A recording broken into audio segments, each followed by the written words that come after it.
So this is the iPhone 10 that I've been using for a really long time now. I absolutely love this thing, and it's been solid for the time that I've owned it. However, a few weeks ago, I reviewed the iPhone 10R, aka the cheaper 2018 offering, and I really liked it. I thought it was a great value phone. So today, seeing as they're both around $400 refurbished, with the iPhone 10R usually being slightly more, we're gonna look at whether or not you should go for the newer, bigger screened iPhone 10R or the higher res dual camera iPhone 10. Let's find out. First of all, as usual, we're gonna be talking about the specs. Now, they've got the usual generational differences, so while the iPhone 10 has the A11 Bionic processor, the iPhone 10R has the A12 Bionic processor, and we're going to be talking more about what this means later on in the video. Each phone also has 3GB of RAM and variable internal storage, with the iPhone 10 having 64 and 256GB options, whereas the iPhone 10R has that mid-range 128GB option, which can be a good option for some people. Now, me personally, I always get the lowest amount I can because I never even use close to it, but if you need that little bit extra without getting loads more, it's nice that the iPhone 10R does have that middle ground. In terms of weight, the iPhone 10 weighs in at a hefty 174 grams, but that's still a little bit lighter than the 194 gram iPhone 10R. While both are pretty hefty, most of this is down to construction materials, and while there is a noticeable difference, in my opinion, both are manageable. Other than the screen, which as usual will get its own section later on, that's pretty much it as far as core specs go. Now, in terms of a winner for this round, there isn't like a huge difference, to be honest. That said, because of the newer processor, the win does have to go to the iPhone 10R here. Next up, we have the build quality, and they're mostly the same, but with some key differences. Both feature a glass and metal construction, which I personally love, although the iPhone 10R uses 7000 series aluminium, whereas the iPhone 10 uses steel. Now, honestly, this does feel a little bit more premium, but both are well built, and this is more down to personal preference than anything. As I said, both feature a glass back, which does make them significantly more breakable, so I do recommend a case just to be safe, but if you're careful, then you should be fine, and it does make the phone look and feel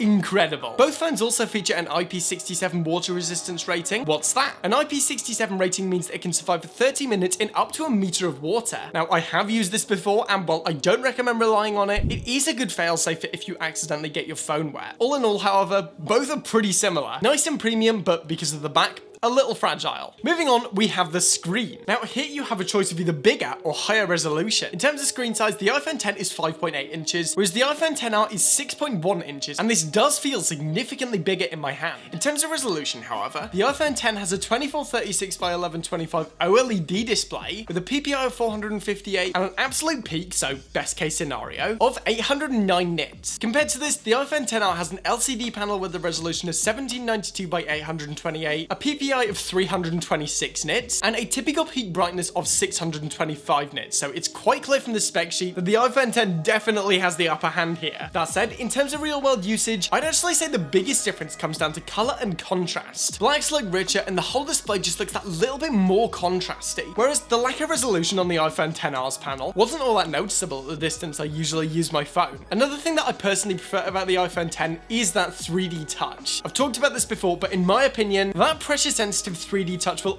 always be cooler than haptic touch in my opinion. It just feels like a genuine secondary interaction versus a long press. So yeah, I very much prefer it. Overall, while the 10R screen is still better than the specs, at least in my opinion here, the iPhone 10 definitely takes a lead. Following this, we have button layout, which again, due to them being notched iPhones, is practically identical. Both have separate volume keys, an isolated lock button, and of course the ever useful mute switch. Both feel very tactile and well thought out. In fact, I actually think through my usage that the iPhone 10R was actually a little bit more tactile. Now, this may be down to the age of my iPhone 10, or maybe like the build materials with the aluminium versus the steel. So I'm not saying this is a definite thing, just something I've noticed. Overall, as I said at the start, the button layout is literally identical, and both feel great. Next up, as these are both notched iPhones, the main biometric unlock method for these phones is that Face ID that we actually saw introduced on the iPhone 10, and in my experience, they're actually about the same now. Granted, the iPhone 10 was a little slower on release, but once iOS 13 was released, the speed drastically increased. Both are good in all lighting conditions as long as your face isn't obstructed. They unlock fast, they're accurate, and they're actually pretty good. Don't get me wrong, they're not nearly as good as they are on the iPhone 11 line, where you can literally have your phone on a table, and as long as you look at your phone, you will be able to unlock your phone. And while it's not that good, I wouldn't expect this, and all in all, I have very few complaints here. Moving on, we have one of the most important parts of the modern smartphone, the camera. And here,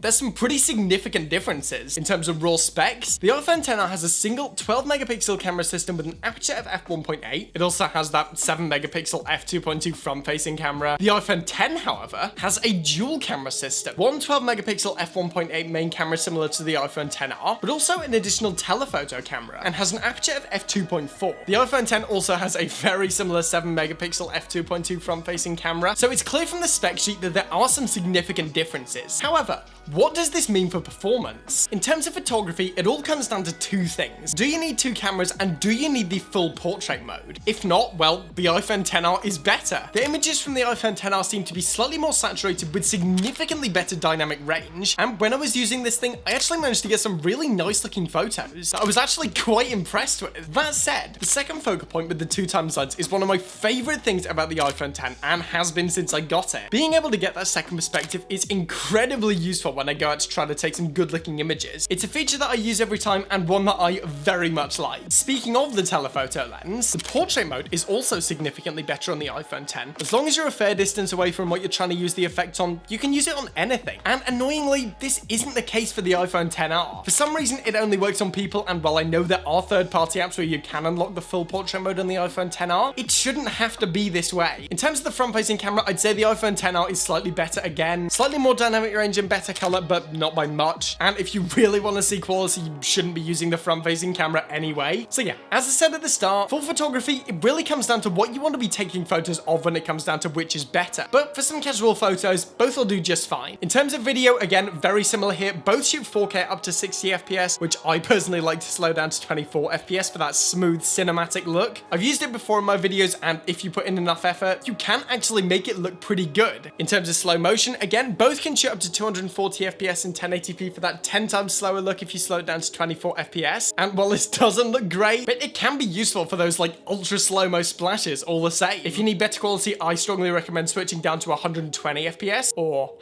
alternatively not using an iPhone. The front-facing camera isn't great on either, I'm gonna be honest. However, you can record 60 FPS on the XR versus just 30 FPS on the iPhone X. The stabilization is also slightly better on the iPhone XR, but that does mean you get a little bit more crop, but all in all, not a huge difference. Very similar here again, but you do again have that extra focal length. So who won this category? Well, I personally have to give it to the iPhone X. That second focal length really gives me a lot more versatility in the way that I shoot, but again, this is subjective, and if you need that more dynamic range and don't care about the tele lens, then the iPhone XR might be better for you. I personally think you should choose the one best tailored to suit your needs. So again, while I personally prefer the camera on the iPhone X, it might not be the best system for you. After this, we have probably the most important part of the phone experience, the OS support and app performance. In terms of support, there's a year between these phones, and as the XR is newer, chances are it will get a bonus year of support. That said, the typical life cycle of an iPhone is 5 years, and seeing as the iPhone X was released in late 2017, this thing isn't going anywhere for a while. However, you should consider this if you plan to keep your phone for a long time. In terms of actual performance, however, both are great. I personally like more casual games, but I've tested all kinds of apps, and to be honest, there isn't a massive difference between the two. Both work really well. That said, in the future, when the 10 most likely goes out of date before the XR, there may be some performance issues then, but as of now, I haven't had a problem with either. Moving on, we have these speakers. Both phones have that stereo technology that we saw introduced on the iPhone 7, which essentially means that both the top speaker and the bottom speaker will be used in conjunction to create that wider, louder effect, and I have to say, it works pretty well on both. Honestly, I can't tell the difference between them. Both sound pretty okay, so fine for some casual listening, but if you want that better quality, then you will need something more. Finally, as usual, we have the battery life. In terms of specs, the iPhone X has a battery rated at 2,760 mAh, whereas the iPhone XR is rated at 2,942 mAh. In terms of real-world performance though, I do again have to give the edge to the iPhone XR. Granted, the age of my iPhone X will come into consideration, but remembering what it was like when I first got it and comparing that to the iPhone XR, it's still not as good as the XR. Now, this could be for many reasons. A big factor is most likely that screen. Along with that more efficient processor and the slightly bigger battery size, there is a noticeable difference in battery performance between these two phones. In terms of real-world usage, however, up until recently, both have easily got me through the day. However, I have noticed that my iPhone X's battery has started to get worse, but this is natural with age. I actually did a video on why phone batteries go bad. You can check that out up there. As long as you get one with a good battery, both should do just fine. However, again, clear edge to the XR here. So there we have it, the main differences between these two phones. However, Which should you buy? Well, honestly, as it does with most things, it depends. Do you want a bigger phone with better battery life that will last longer and may cost slightly more? If so, go with the iPhone XR. That said, if you want the significantly better screen, more versatile camera, and lower price, then you might want to consider going with the iPhone X. Alright guys, so that's it for this video. As always, thank you for watching. Remember to like the video if you want to see more content like this, and smash that subscribe button. I'm done for now, and I will see you guys in the next one.